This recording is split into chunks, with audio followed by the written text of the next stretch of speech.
a oração e o voto de Ana. Está escrito assim: após terem comido e bebido em Siló, estando Eli, o sacerdote, assentado numa cadeira junto a um pilar do templo do Senhor, levantou-se Ana com amargura de alma, orou ao Senhor e chorou abundantemente. Olha o estado que se encontrava Ana, na igreja: amargurada, e por causa de um filho que ela não tinha, ela tinha o desejo de gerar uma criança, e isso lhe trazia muita amargura. Mas até então, ela ia para a igreja, sentava ali na sua cadeira, acompanhava a reunião e ia embora. A igreja nesse tempo não era como a nossa, local, era uma igreja mais distante, onde o povo se reunia de tempo em tempo, e ali faziam os holocaustos, congregavam, apresentavam suas ofertas, seus votos.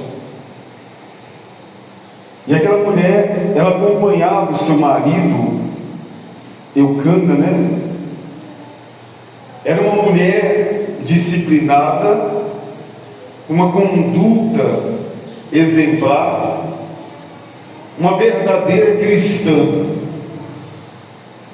Só que faltava algo para que ela pudesse alcançar a sua vitória, o seu milagre. Às vezes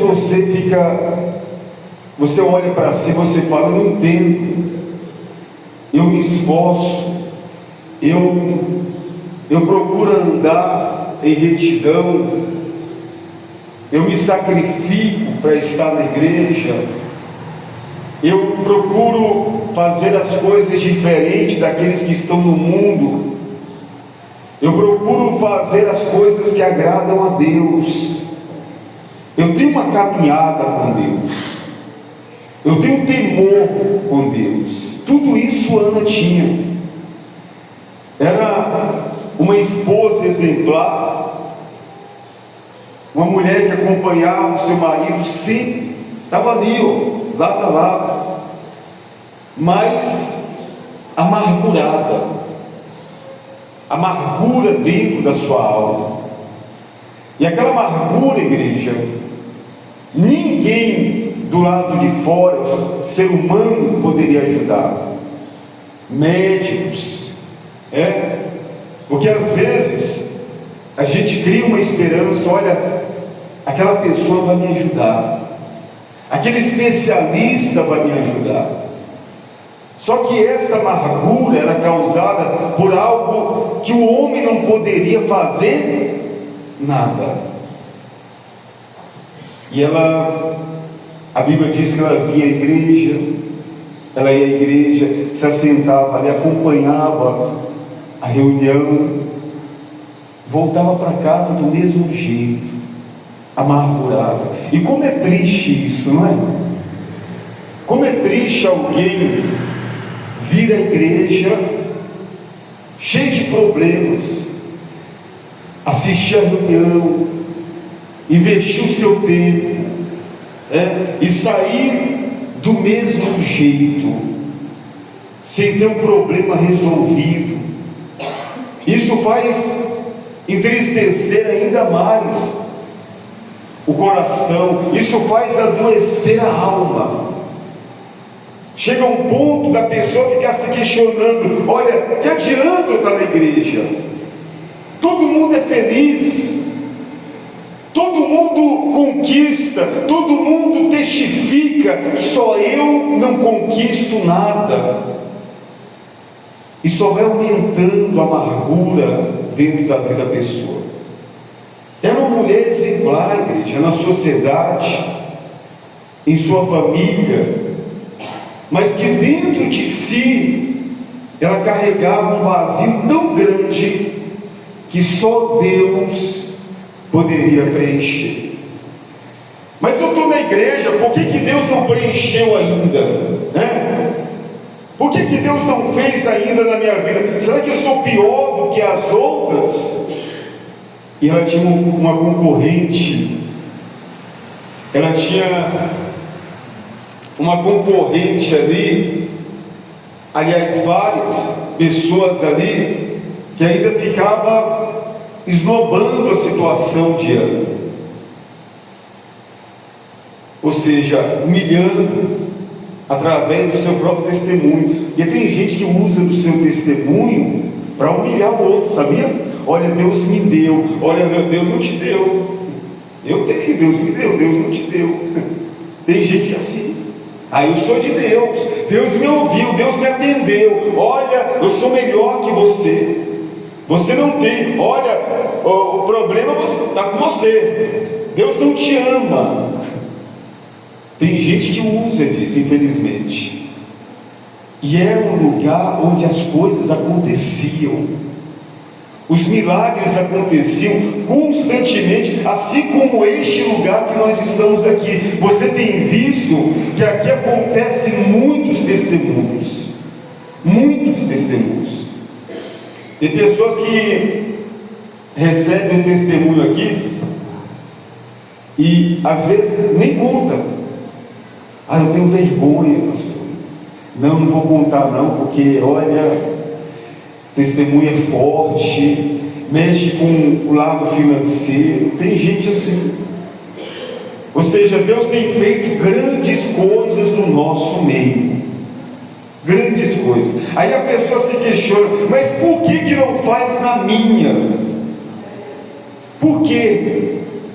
E ela chorou. Eu acredito que esses pensamentos estavam na mente dela quando ela chorou muitíssimo, abundantemente, a Bíblia diz, em abundância, muito choro. Porque a pessoa não chora por acaso, ela não chora por qualquer coisa, Tem pessoas que estão enfrentando muitas lutas, muito sofrimento, e ainda assim não chora. Para ela chorar, a luta tem que ser muito grande, a angústia tem que ser muito grande, e ela chorou abundantemente, igreja. Eu acredito que ela olhava assim, tantos testemunhos, tanta família completa, e ela estéril não podia gerar uma criança. Era o sonho dela. O sonho daquela mulher era gerar um filho, e ela estava no lugar certo. Mas por que não acontecia? Não é o Deus do impossível? Por que Deus faz na vida do outro e não faz na minha vida? Eu não entendo isso. Por que Deus me exclui?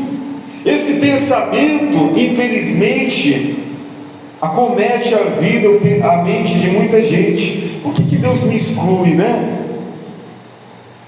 Por que Deus não me abençoa? Ele tem abençoado, mas tem coisas que Ele fica esperando a nossa atitude. Tem coisas que estão dentro de nós. Tem coisas, igreja, que é necessário uma iniciativa, é necessário algo mais. E você tem visto aqui provas desse algo mais. A Bíblia diz que ela chorou abundantemente e fez o quê? Um voto. Mas antes disso ela fez o quê? Ela levantou, Levantou-se Ana com amargura de alma, orou ao Senhor, chorou abundantemente e fez o quê? Um voto. Quando a gente fala em voto, igreja, a igreja em si, ela é muito criticada. Eu não vou naquela igreja porque ela fala muito em voto, e a pessoa leva sempre para o lado que financeiro. Olha, já vão querer tirar alguma coisa de você. Aquela igreja, ela trabalha assim, tudo em cima do dinheiro. Isso é o inimigo. É o inimigo investindo na mente da pessoa. Porque o voto não simplifica, ele não representa apenas lado financeiro. Não. Tem muitos votos na Bíblia, se você analisar. Tem votos que a pessoa vai falar, é loucura isso aí. Tem voto que a gente faz inconscientemente, como fez Jefité. Quando ele viu que a situação estava se agravando, os inimigos estavam destruindo tudo, e aí ele falou: Senhor, olha, se o Senhor me der a vitória, o primeiro que sair da minha casa, eu vou oferecer ao Senhor em holocausto. Aí ele foi à batalha, venceu, Deus lhe deu a vitória. Na volta, quem saiu primeiro? A filha única, a única filha. Foi um voto. Ele fez inconsciente. Ele tinha ouro, tinha prata, mas para que o ouro e a prata naquele momento? O que Deus vai fazer com o ouro e com a prata? Deus iria usar para quê naquele momento? Então, o ouro e a prata naquele momento não tinha valor. E aí ele falou: o primeiro que sair da minha casa eu ofereço o holocausto. Na volta, o primeiro que saiu foi a filha. Foi um voto. Teve o voto de Jacó. Jacó falou: olha, se o Senhor me der pão para comer, roupa para vestir, de forma que eu volto em segurança para a casa do meu pai, de tudo que o Senhor me der, eu o devolverei o dízimo. Jacó não tinha nada, igreja. Era importante o ouro e a prata para Jacó? Lógico que era. Ele não tinha nada. Estava dormindo com a cabeça em cima de uma pedra. E ele olhou para os lados e ele falou: olha, eu não tenho nada, mas se o Senhor me der, eu vou devolver o dízimo de tudo que passar nas minhas mãos. E Deus enriqueceu a Jacó. Ele foi fiel. Às vezes nós fazemos votos conscientes e inconscientes. Todo mundo tem que ter um voto, igreja. Você tem que ter um voto para com Deus. O seu voto é um voto coletivo ou um voto particular.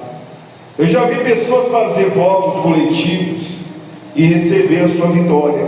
Eu já vi pessoas fazer votos particulares e também receber a sua vitória.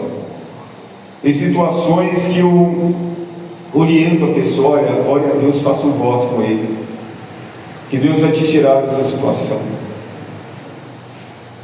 Muitas vezes eu oriento as pessoas a orar a Deus. Eu poderia pegar, por exemplo, se a intenção fosse aproveitar, pegar aqui um envelope: faz um voto com Deus aqui, e Deus vai te tirar dessa situação. Mas eu sei que o voto não é só isso aqui. O voto é muito mais além. Muito mais além. Eu tenho um voto com Deus. A minha esposa tem um voto dela com Deus. Todos nós temos que ter o seu voto com Deus. Amém, igreja? Até então aquela mulher via a igreja, se assentava, assistia a reunião, amém, saía, ia para casa com o mesmo problema, e a amargura só aumentando. Aí, olha, vamos para a igreja. Eucana falava: tá bom, vamos para a igreja. Ia para a igreja, sentava lá, ouvia a palavra, voltava com o mesmo problema. Até que um dia ela se levantou. E se levantar, ela tomou uma decisão: a partir de hoje eu não aceito mais isso. Mas esse não aceitar não é somente dizer, porque tem gente que fala, não é? Olha, eu não aceito mais isso não, hein? A partir de hoje vai ter mudança. Mas o que a pessoa tem feito para que a mudança aconteça? Na igreja. Deus vai mudar essa história. O inimigo fica olhando: olha, Deus pode mudar a história, mas você não tem feito nada para que Deus mude a história. O inimigo fica sorrindo, dando risada à pessoa, porque somente são palavras, igreja, só palavras, ou seja, e ação, e o compromisso dela quando não, mas eu já vou à igreja. Tem coisas que você conquista só no fato de vir à igreja, naturalmente. Olha, hoje eu fui na igreja, Deus, eu alcancei uma bênção, olha que há muito tempo eu não alcançava. Olha, Deus fez algo tremendo na minha vida hoje. Eu fui à igreja e recebi. Tem coisas que você recebe naturalmente quando você vai à igreja, mas tem coisas que você tem que fazer mais além. Você tem que fazer mais além. Ana era uma mulher de Deus, uma mulher de Deus, uma mulher que tinha acesso à obra, uma pessoa que estava sempre ali, assídua. Mas teve um dia que ela falou: não, basta, eu vou fazer um voto com Deus. E ela levantou, e ela orou a Deus, chorou abundantemente e fez o quê?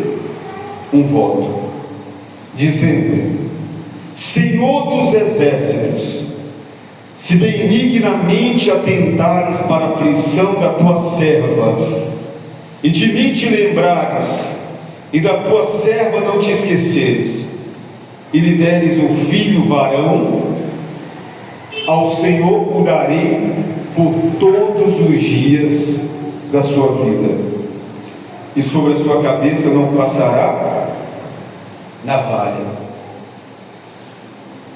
Que tipo de voto é esse na igreja? O sonho dela era ser mãe, mas aí ela chegou num ponto onde ela falou: Senhor, se o Senhor realizar o meu sonho de eu gerar uma criança, eu vou entregá-lo ao Senhor. Ele vai morar na igreja, ele vai fazer a tua obra. Eu só quero gerar, eu quero ter esse título de ser mãe. E aí eu entrego ele, o Senhor pode levar ele aonde o Senhor quiser, ele vai fazer a obra. Eu vou entregar para o Senhor. Ou seja, o que era mais importante ali naquele momento? O ouro, a prata, ou pessoas para fazer a obra? Está vendo? Às vezes a gente olha somente aquilo que é importante para nós.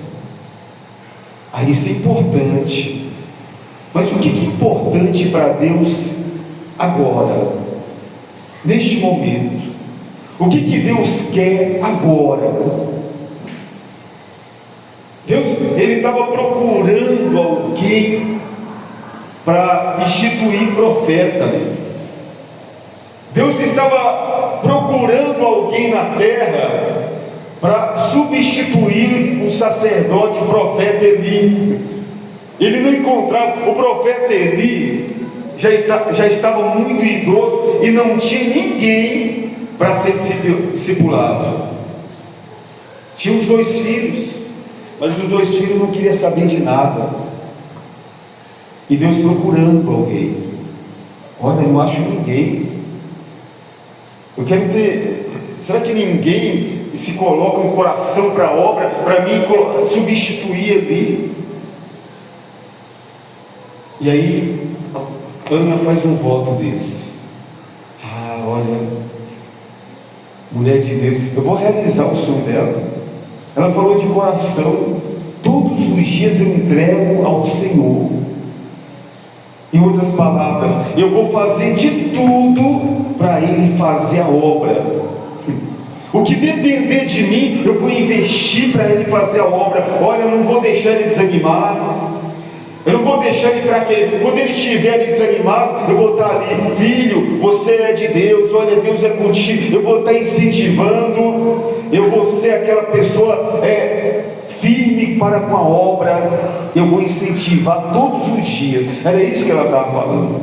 Todos os dias eu vou incentivar esse filho a servir ao Senhor. O Senhor pode contar comigo.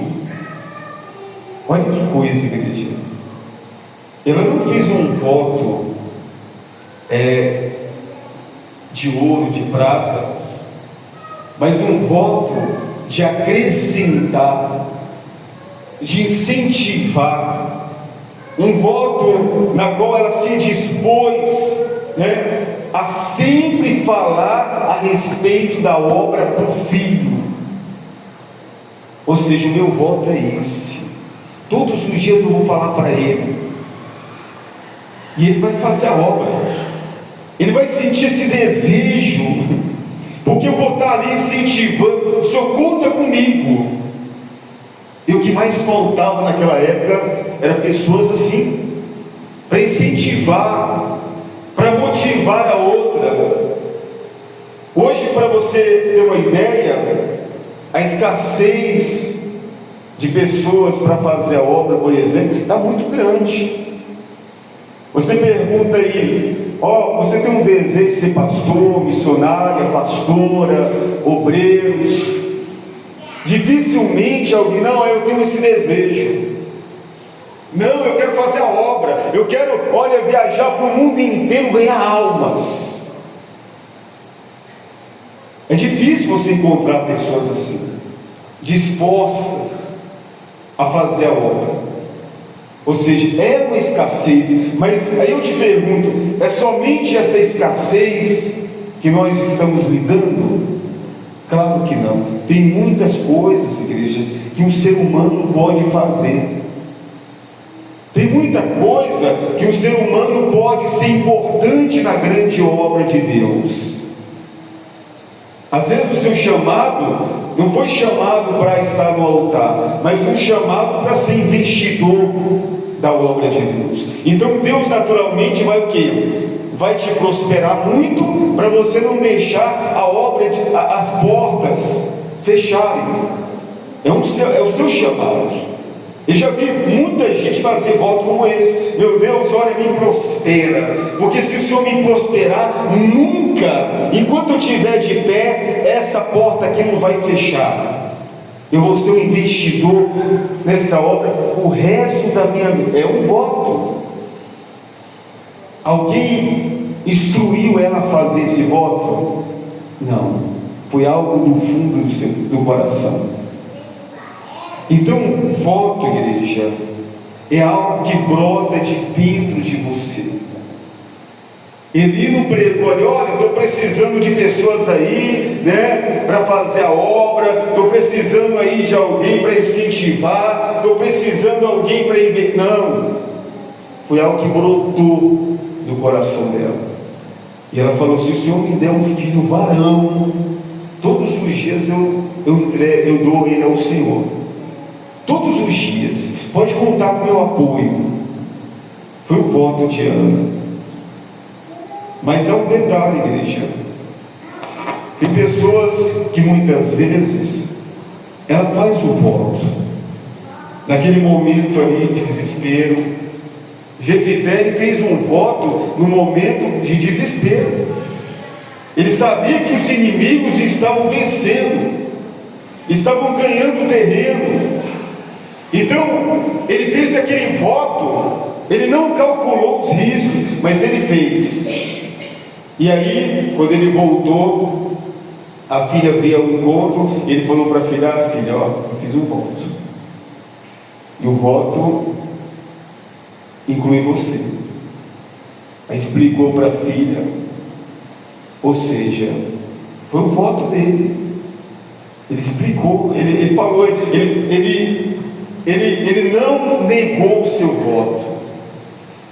Mas é aqueles que negam. Teve um exemplo, Safira, Ananias e Safira, também fez um voto. Eles tinham propriedades. Eles falaram: se o Senhor enviar alguém comprador para essa propriedade, eu vou separar um valor e vou ajudar a obra, vou investir na obra. Aliás, Ananias e Safira fazia parte da comunidade. Então havia um voto entre eles, coletivo, assim. Aquele grupo, tudo que eles tinham eles vendiam e dividiam igualmente para todos eles. Era um grupo, uma comunidade cristã, era como se fala assim, um conjunto de regras, de doutrina que eles ali assinaram e estava todo mundo de acordo. E aí todo mundo estava prosperando. Todo mundo estava, aqueles que não tinham passou a ter. Aqueles que tinham muito, ajudavam aqueles que não tinham nada. E aí a sociedade começou a ficar uma sociedade justa. Aquele grupo ali, aquela comunidade. E aí quando chegou na vez de Ananias e Safira, eles venderam a propriedade. E na hora de falar assim, olha, vendemos uma propriedade, o valor foi X, não. Eles fizeram o quê? Olha, vamos reter uma parte aqui, porque vai que dá uma briga lá na comunidade, E aí a gente está seguro aqui. Como o valor é muito alto, vamos segurar uma parte aqui, e aí a gente apresenta só essa parte, a outra metade. Aí apresentaram, foi vendido por tanto, mas mentiu, E aí os apóstolos falaram, olha, você mentiu não a Deus, mas a si mesmo. Se você tivesse falado a verdade ou cumprido o voto, voltaria para você. Em outras palavras, o apóstolo estava falando, olha, você tem recebido partes que não é sua, que não era sua, mas passou a ser. Então naturalmente, Deus iria fazer justiça com você, ia te prosperar muito mais. Mas ao invés disso, pereceu e morreu o casal. Ou seja, de um voto que não se cumpriu, veio o quê? Veio o fracasso, a derrota, a morte. Ou seja, tudo que você for fazer para Deus, ou tudo que você combinar ali, entrar em aliança, meu Deus, eu vou fazer isso, faça, igreja. Porque a palavra diz que melhor é não fazer do que fazer um voto e não cumprir. Às vezes a pessoa, cheia de problemas, faz um voto ali, às vezes um voto meio maluco, mas fez. Mas você está doido? Você fez um voto como... Não, eu fiz, Um momento de desespero eu fiz, e aí Deus foi lá e abençoou. A pessoa tem que cumprir. Amém, igreja? Eu acredito que todos vocês têm votos com Deus, porque o voto não tem limitado, não é limitado. Quantos votos que eu tenho direito de fazer? Não é como a lâmpada mágica. Lembra do Aladim e a sua lâmpada mágica? Que aí a lâmpada, a lâmpada é 3 desejos. O Aladim, como era dono da lâmpada, realizava muitos. Fez amizade lá com o morador da lâmpada, o morador realizava todo o desejo dele. Então, às vezes a pessoa, quantos votos eu tenho direito? Quantas bênçãos? São múltiplas. Você não sabe o que Deus quer fazer na sua vida. É infinito, igreja. É infinito. Não tem limitação. Tem pessoas que vão aprendendo a lidar com isso e ela não consegue mais viver. Olha, eu estou num voto com Deus aí, e Deus vai fazer, e eu vou cumprir, eu vou contar meu testemunho. Pronto, ele cumpriu, contou testemunho, daqui a pouco ele está fazendo outro, e assim mais outro, e a vida é assim mesmo.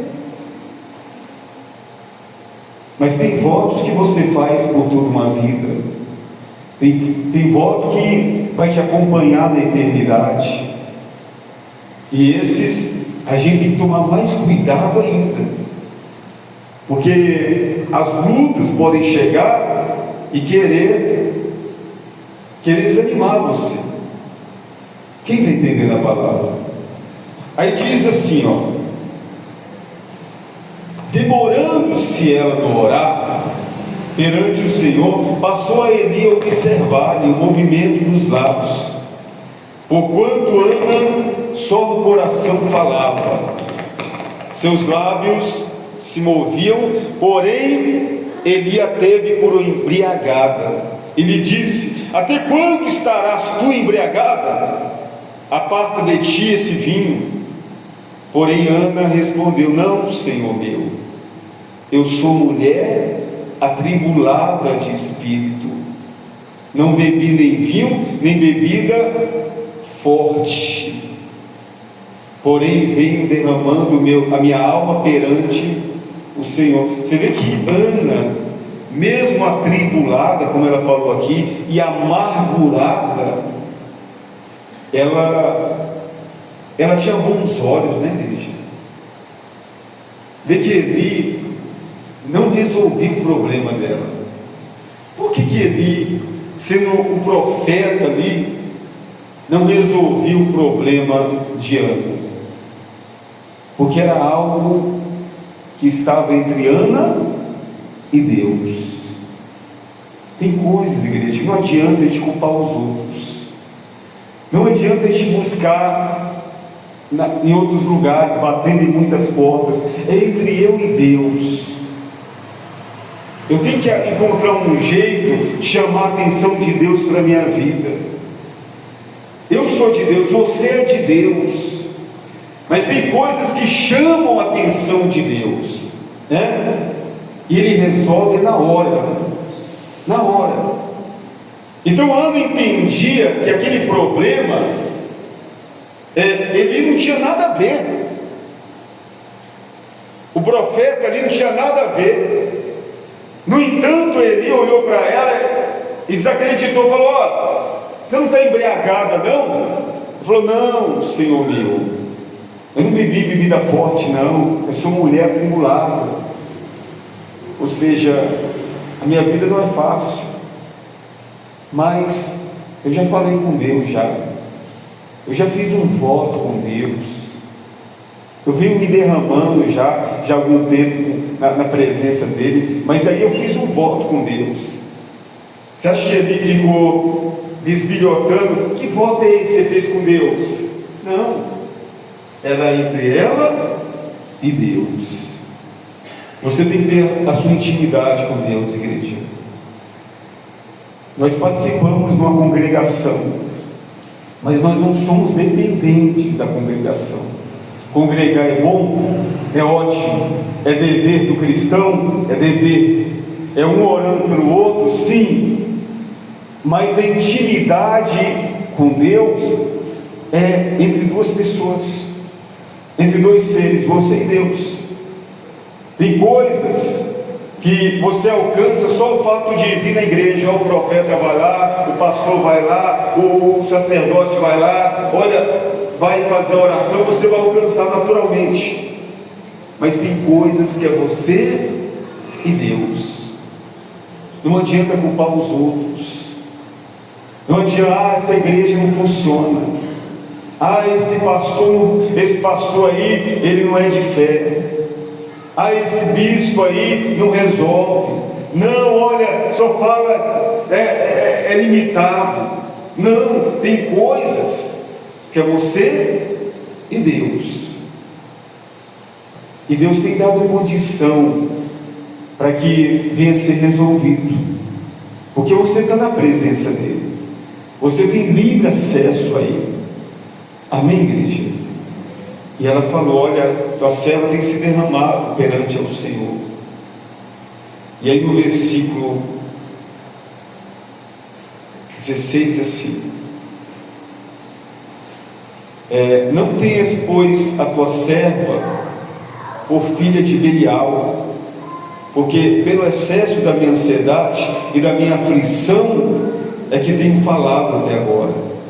Então lhe respondeu Eli: vai-te em paz, e o Deus de Israel te conceda o quê? A petição que lhe fizestes. Ou seja, houve ali o quê? Uma ligação, um acordo. Olha, que Deus realiza, que Deus te abençoa. Não é isso que a gente fala aqui? Deus vai te abençoar, Deus vai mudar a sua história, Deus vai realizar os seus sonhos. Nós temos essa certeza no coração. Mas se a pessoa, ela não tiver essa certeza, se ela não fizer a petição a Deus, é porque ela não expressa essa confiança. Então ele falou: olha, vai-te em paz, que o Deus de Israel te conceda a petição que lhe fizeste. E disse ela: acha a tua serva mercê diante de ti. Assim a mulher se foi o caminho e comeu, e o seu semblante já não era o quê? Triste. Ou seja, de vez em quando ela vinha para a igreja, do jeito que saía, do jeito que entrava, saía triste, abatido.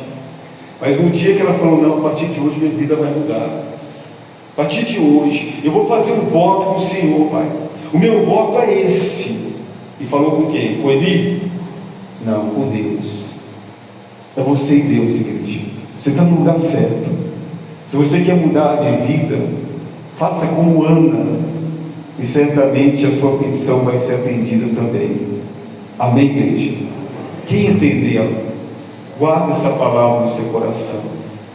Nós vamos fazer uma oração agora, e vamos antes participar, fazer uma oração, e vamos participar da ceia. E nessa ceia é uma aliança com Deus, é um voto com Deus, é um voto coletivo.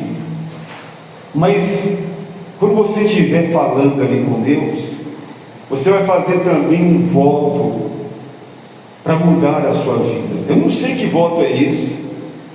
Se é um voto, eu não sei que tipo de voto é esse. Eu expliquei aqui que tem vários tipos de voto, é você e Deus.